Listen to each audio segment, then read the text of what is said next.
Hello again, everybody. Bruce from Diamond Gems 45 here. Welcome back to the channel, and we made it. It's opening day of the baseball season today. Good luck to your team, unless they're playing the Cardinals, and I'm sure you'll understand. This year they'll probably have good luck playing the Cardinals. So there's that. So anyway, let me take this opportunity on opening day to show you my revamped hobby room. I had some cards. Well, I had a Bob Gibson collection and the 1967 Cardinal lineup collection down in a family room next to a bay window, and I had to keep them covered except when people came over at night. So that wasn't conducive to really enjoying the hobby that much. So I freed some shelves upstairs in the hobby room and took everything from downstairs up here, so it makes it easier for the burglar. He has one-stop shopping. He just has to come into one room to grab everything and hit the road. Anyway, let me show you what I did. On this bottom row here are various Cardinal cards, including the 62 high numbers of Curt Flood and Bob Gibson. And there's a Topps Giant of a former Fort Wayne Piston, Dick Grote. And there's the first Cardinal card of Lou Brock. And moves around here. There's the next to last card of Lou Brock. Man, he's looking old in that card. Oh, mercy. And then the first Cardinal card of Ozzie Smith, the 82 Topps Traded. Then the next row up, I have some Mickey Mantle stuff of my mom's that she kept. As you know, if you've watched my channel any, you know that she loved Mickey Mantle.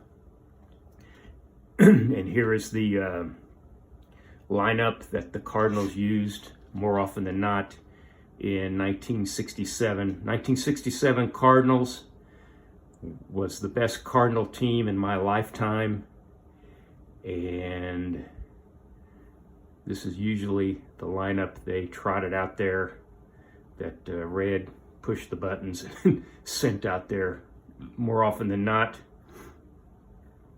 Then on the next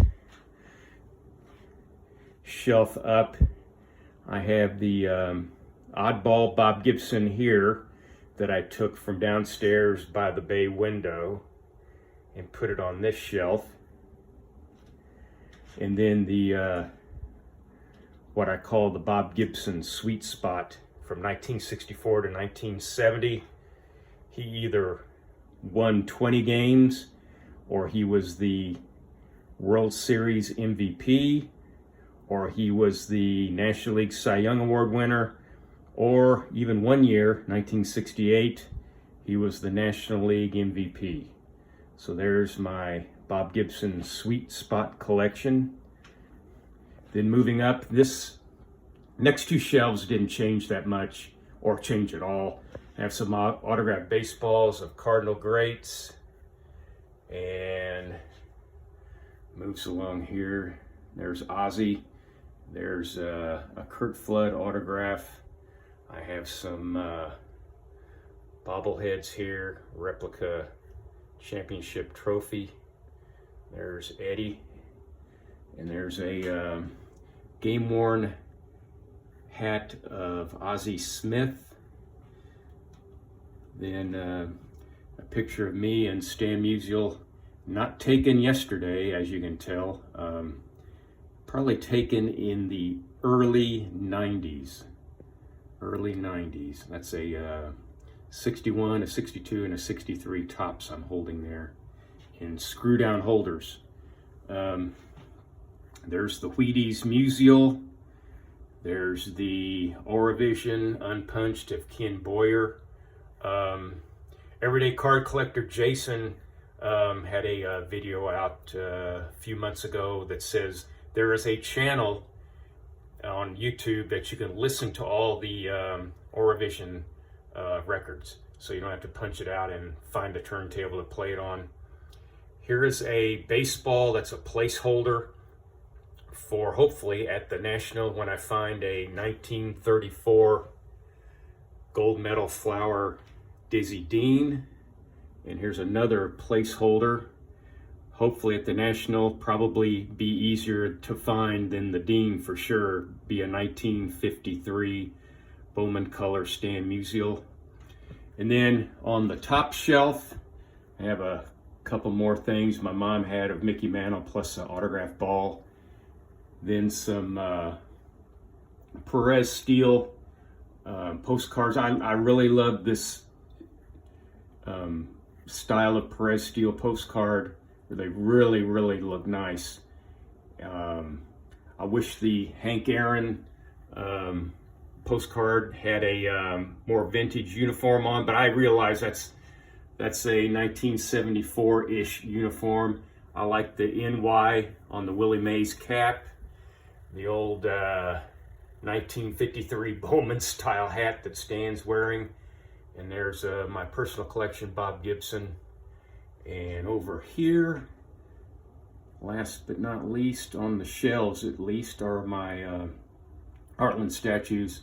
I think the Heartland statues are a very, very underrated part of the hobby because they're just so well done. So much time and effort were put into these to make them look realistic as possible. In fact, even Nellie Fox, let me get a close-up. I hope you can see it.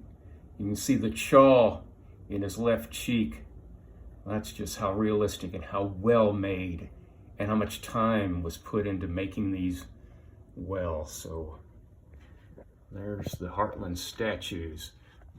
And then I have some autographs over here from various meetings that I've had and functions I've gone to. Sorry about the glare. This is an autographed picture of Harry Carey and Jack Buck. I got the Jack Buck in person. I gave this to a friend of mine that was going to a function that Harry Carey was going to speak at, so he got it autographed for me. So there's both of those fellows, KXOK. I don't remember what the number was on KXOK, like KMOX is 1120. I think KXOK was way down to the left-hand side of the dial. It might have had just like 820 or 84, something like that. I'm sure somebody knows. And when I got this autographed by Jack Buck, I was hanging around waiting for a friend to get mine autographed. Then there was a guy behind my friend that was getting something autographed and asked Jack, he said, "Jack, why did Harry get fired?" And Jack didn't even look up. He says, "You know why." So that's that. There's that story. An Indiana basketball poster. At one time, kids, Indiana was very good in basketball. And this is autographed by Bob Knight in red Sharpie. I was like the third guy to get his autograph at that function that night. And he took my Sharpie and he said, "Well, you can afford another one." So there's an autograph in red Sharpie by Bob Knight.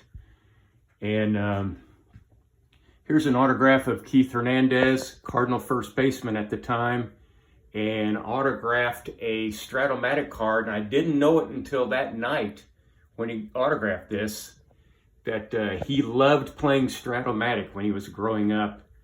And he still talks about it, playing Stratomatic on the Mets broadcasts now and again. So now we move down to the final autographed item of Mike Krzyzewski and Bob Knight. The Knight autograph is hard to see, but there it is. And there's Mike Krzyzewski taken, 68-ish, 69-ish maybe at West Point when Bob was the coach there and went on to bigger and better things at Indiana.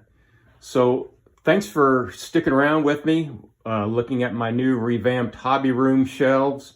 And this is where everything's going to stay. There's a window that faces north, which is conducive to keeping these cards out and to where the sun doesn't shine directly on them. So, golly, thanks for watching.